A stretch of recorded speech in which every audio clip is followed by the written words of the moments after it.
Olá, sétimo ano, boa tarde, tudo bem com vocês? Então, como nós falamos nas aulas passadas, né, a gente vai permanecer em verbo, tá? Porque é o assunto que nós estamos estudando e a gente precisa ter bastante cuidado nessa disciplina, tá? Então, vamos lá. Como eu já havia falado para vocês na aula anterior, o verbo, ele é composto, né, por essas partes indispensáveis, né, que é o radical, a vogal temática e também a terminação, que a gente também pode chamar de desinência, certo? Cada uma dessas partes, elas vão fazer referência a a conjugação do verbo, a forma que o verbo deve ser conjugado e aquilo que vai variar e aquilo que não vai variar durante a conjugação, né? Então, a gente tem aqui o radical, né, nesse caso aqui, o radical do verbo estudar. A gente tem a vogal temática, que em todos eles aparece a letra A. E as desinências, que é o que vão acabar variando, né, e se modificando. Se a gente for reparar alguns verbos, daquela mesma lista lá do livro de português, a gente percebe que a diferença entre um verbo e outro é muito grande, né? Principalmente no futuro do pretérito, dos verbos no indicativo, a gente percebe que há uma modificação muito poderosa, né? Justamente para que os verbos, em cada tempo e em cada modo, ele esteja funcionando de uma maneira diferente. Aqui a gente vai para a página 55 e a gente vai recapitular, né, que aquilo que a gente já conversou, que os verbos eles têm o quê? 3 conjugações, né? Sabemos que tem a primeira conjugação terminada em AR, a segunda terminada em AR e a terceira terminada em IR, tá? Aí tem aquele caso do verbo por, né, que a gente também já conversou. E aqui a gente tem no item 2, os verbos têm forma variável, né? E isso significa o quê? Que eles sofrem flexões, ou seja, eles podem variar, tá? Eles se modificam. E eles se modificam em quê? Nos modos, tá? Que é quando ele vai ser o verbo no modo indicativo, no modo subjuntivo e no modo imperativo, né? Que a gente conversou um pouco também sobre isso ontem, tá? Aí aqui a gente tem a explicação sobre cada um dos verbos. O verbo no indicativo é quando encaramos algo de que estamos falando, algo real, algo factual, factível, tá? Que é o modo que a gente está estudando no momento, que é o indicativo. A gente vai ter também o subjuntivo, né? Que é aquele que é potencial, que algo pode acontecer ou não, tá? Que tem sempre essa ideia de causalidade. E o modo imperativo, que é aquele quando a gente emite uma ordem, né? Aquele que a gente está dando um veredito, um conselho, tá? E aqui a gente também tem as formas nominais. Essas aqui são as flexões verbais, tá? Os modos, os tempos verbais no modo indicativo que a gente está estudando e a gente também percebe que a gente vai estudar os outros modos, né? O indicativo, que tem variantes, né? E aí depois a gente vai para o subjuntivo e também para o imperativo. Aqui a gente tem as formas nominais do verbo, né? O verbo no infinitivo, tá? Os verbos no gerúndio e os verbos no particípio. Os verbos no gerúndio é a forma nominal do verbo formada com a terminação NDO, tá? É usado para algumas situações específicas, tá? Entre elas, uma ação que ocorre ao mesmo tempo que outra, no passado ou no futuro. Amanhã, quando você estiver acordando, eu já estarei trabalhando, tá? Então, é muito bom a gente ter em mente o momento que a gente deve utilizar o verbo no gerúndio, tá? Uma ação que continua sem determinar sua conclusão.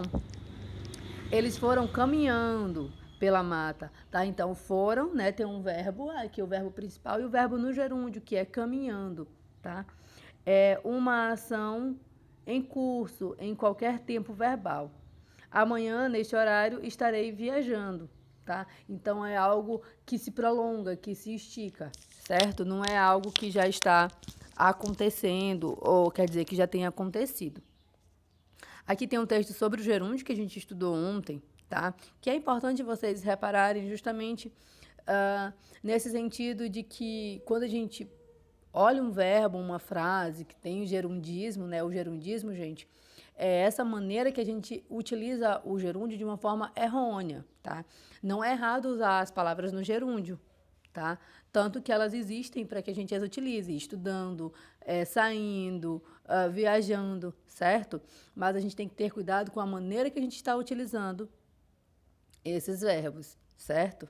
Aí aqui a gente vai falar um pouco sobre locução verbal, né? Que a gente tem o quê? 2 pontos, os verbos principais e os verbos auxiliares, tá? Como vocês já devem se lembrar, locução de adverbial, locução verbal, é aquela locução que a gente tem o quê? Mais de um verbo, tá? Quando a gente fala em locução, é aquela parte, né, que é uma expressão, que não é mais apenas uma palavra, não é mais um verbo só. Aqui a gente vai ter mais de um verbo, tá? Locução verbal é a expressão formada por 2 verbos, o verbo auxiliar e um verbo principal, e que vale como um só verbo, tá? Então, aqui anteriormente, quando eu falo já estarei viajando,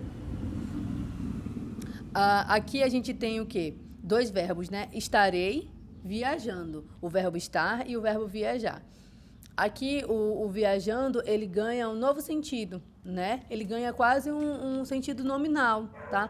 Porque quando os verbos estão no gerúndio, é a forma nominal do verbo, certo? Então, ele não indica mais uma ação, ele indica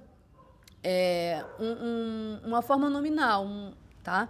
Então, aqui, o verbo principal é estar, né? E o verbo auxiliar, viajando. Ele não deixa de ser verbo, mas ele ganha um novo sentido ali naquela frase, tá?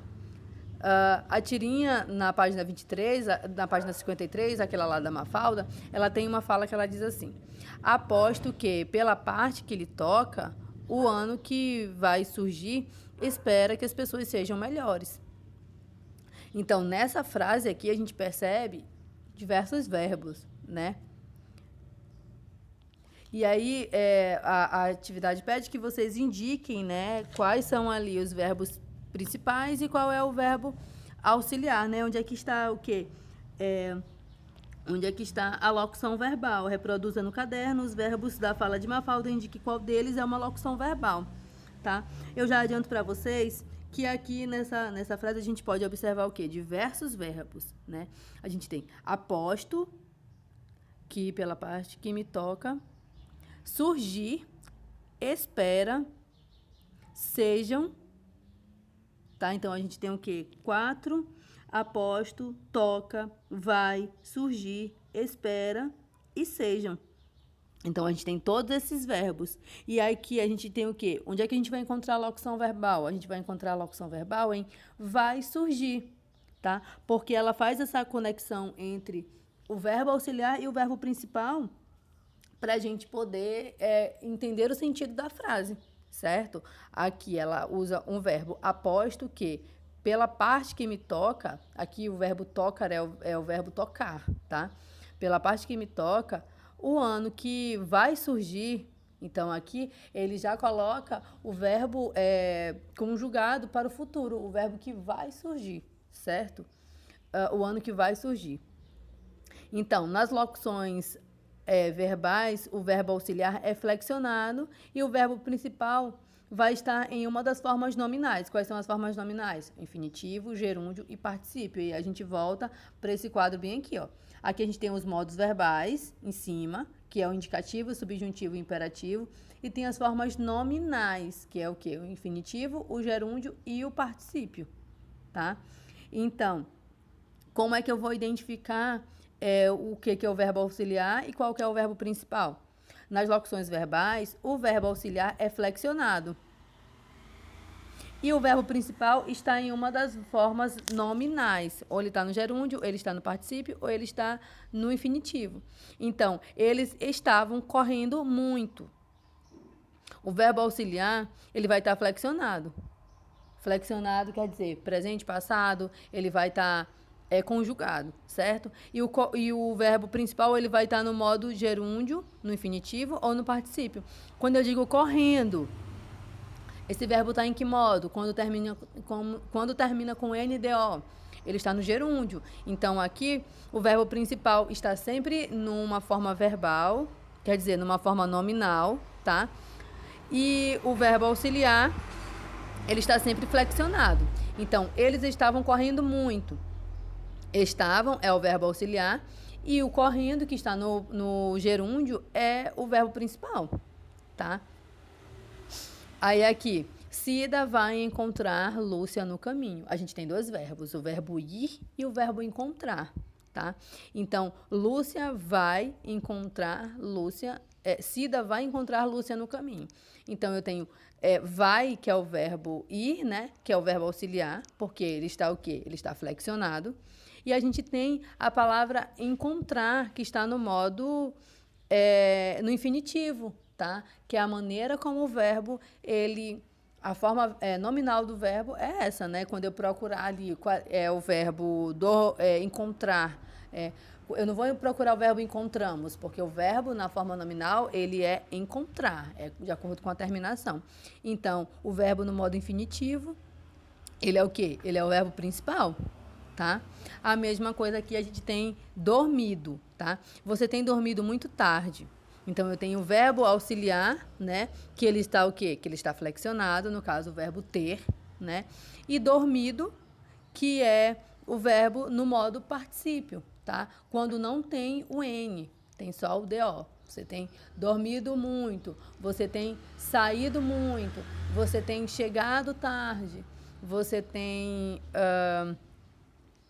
parado as aulas. Ali, quando esse verbo termina com DO, tá? Então, aqui a gente tem o verbo principal e o verbo auxiliar. É muito bom a gente perceber essa utilização aqui para que a gente não acabe cometendo erros de gerundismo, alguns erros de coesão, alguns erros de coerência, de concordância, tá? Então, quando eu já sei que uma locução verbal eu vou utilizar dois verbos, mas um tem que estar no modo flexionado e o outro tem que estar na maneira verbal, a gente já entende que ele deve estar concordando de uma maneira exata, tá? Não vai causar essa complicação, não vai causar nenhum erro desses vícios verbais mesmo, vícios orais que a gente acaba tendo. Nas locuções, os verbos auxiliares não têm sentido completo sem o verbo principal, tá? Então, quando eu digo assim, Cida vai muito tarde, por exemplo. Então, você dormido muito tarde. Então, sem o verbo auxiliar, a frase ela não tem sentido, tá? Então, o verbo auxiliar ali, ele está para completar o sentido do verbo principal na frase. No entanto, eles contribuem para enriquecer o sentido desses verbos principais, tá? Às vezes, entre um verbo e outro da locução verbal, pode-se usar uma preposição. Hei de conseguir esta vitória. Então, o de aqui é a preposição que está ligando esses dois verbos, essa locução verbal, justamente para dar esse sentido mais apurado, certinho? Aqui a gente tem um pouco mais, né, sobre os verbos auxiliares, né, que eles são comuns. E os mais comuns entre eles é o ser, estar, ter e haver.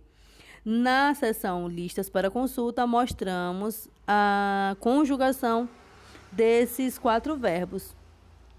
Aqui a gente tem o ser, o estar, o ter e o haver, que são os tipos de verbo que eles causam alguns probleminhas, porque a gente meio que se confunde.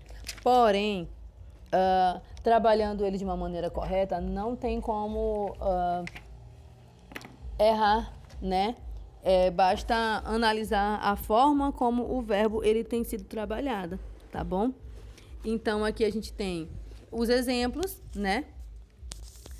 O verbo ser. José foi classificado no concurso. Aqui a gente tem o quê? A percepção da diferença de radical. Aqui o radical simplesmente foi-se embora, tá? O radical do verbo ser, tá? Então, foi classificado no concurso. Foi é pretérito, né? Já aconteceu. tá? Mas aqui, o verbo ser, quando eu digo seremos atendidos às 12 horas, tá? Então, aqui também é o verbo ser, só que aqui ele permaneceu com o radical, né? Seremos atendidos às 12 horas. Já em foi classificado no concurso, o foi, ele já se modificou, entende? Aqui a gente tem também o verbo estar, estávamos estudando, nossa apresentação. Então, aqui o estávamos, ele está ali auxiliando o verbo estudar. O foi, ele está ajudando, ele está auxiliando no verbo classificar. José foi classificado no concurso, certo? O ter, o sol já tinha nascido. Então, a gente tem aqui o tinha, né? E o verbo nascer. A cerimônia havia terminado na hora marcada. Aqui, esse havia tem muita relação com aquele a com acento, né, que é o acento grave, que é a crase, o a sozinho e o a, h-a, que é do verbo haver, tá, gente? Então, a gente precisa se atentar a esse verbo, tá? Aqui, quando eu digo a cerimônia havia terminado na hora marcada, tá? Então, aqui, quando eu digo havia, quer dizer que eu estou falando de algo que existiu, relacionado ao verbo haver, certo? Além desses, a gente tem vários outros que podem funcionar como auxiliares. O verbo ir, o verbo vir, o verbo andar, o verbo querer, o verbo ficar, o verbo dever, o verbo poder e etc. A gente acaba utilizando diversos verbos, né, no nosso dia a dia, nessa função de verbo auxiliar e de verbo principal, tá? Aqui a gente tem o verbo ir, tem exemplos, né? O sol vai subindo no horizonte. Aqui também a gente tem uma modificação do radical, né? O verbo vir já vem chegando amanhã, né? Ali o verbo vem está auxiliando o verbo chegar. A mesma coisa com andar, com ficar, poder, dever e etc, tá? Então, atentem-se a essas questões, tá? Principalmente a do verbo haver e a do verbo ter, certo? Que a gente vai se aprofundar um pouco mais nesse assunto. Peço que vocês respondam à atividade da página 57, certo? É uma atividade simples, é uma atividade de trabalho mesmo, né? Que vocês já estejam treinando essa utilização do verbo querer, do verbo ir e dos verbos, das locuções com o verbo principal e o verbo auxiliar. Certinho? Na próxima aula a gente vai trabalhar um pouco mais sobre os tempos, né? Os tempos do verbo, os tempos compostos. E é isso. Respondam as atividades. Eu vou pedir que vocês me enviem algumas delas, então eu peço que vocês estejam com todas respondidas. Boa tarde a todos e até a próxima.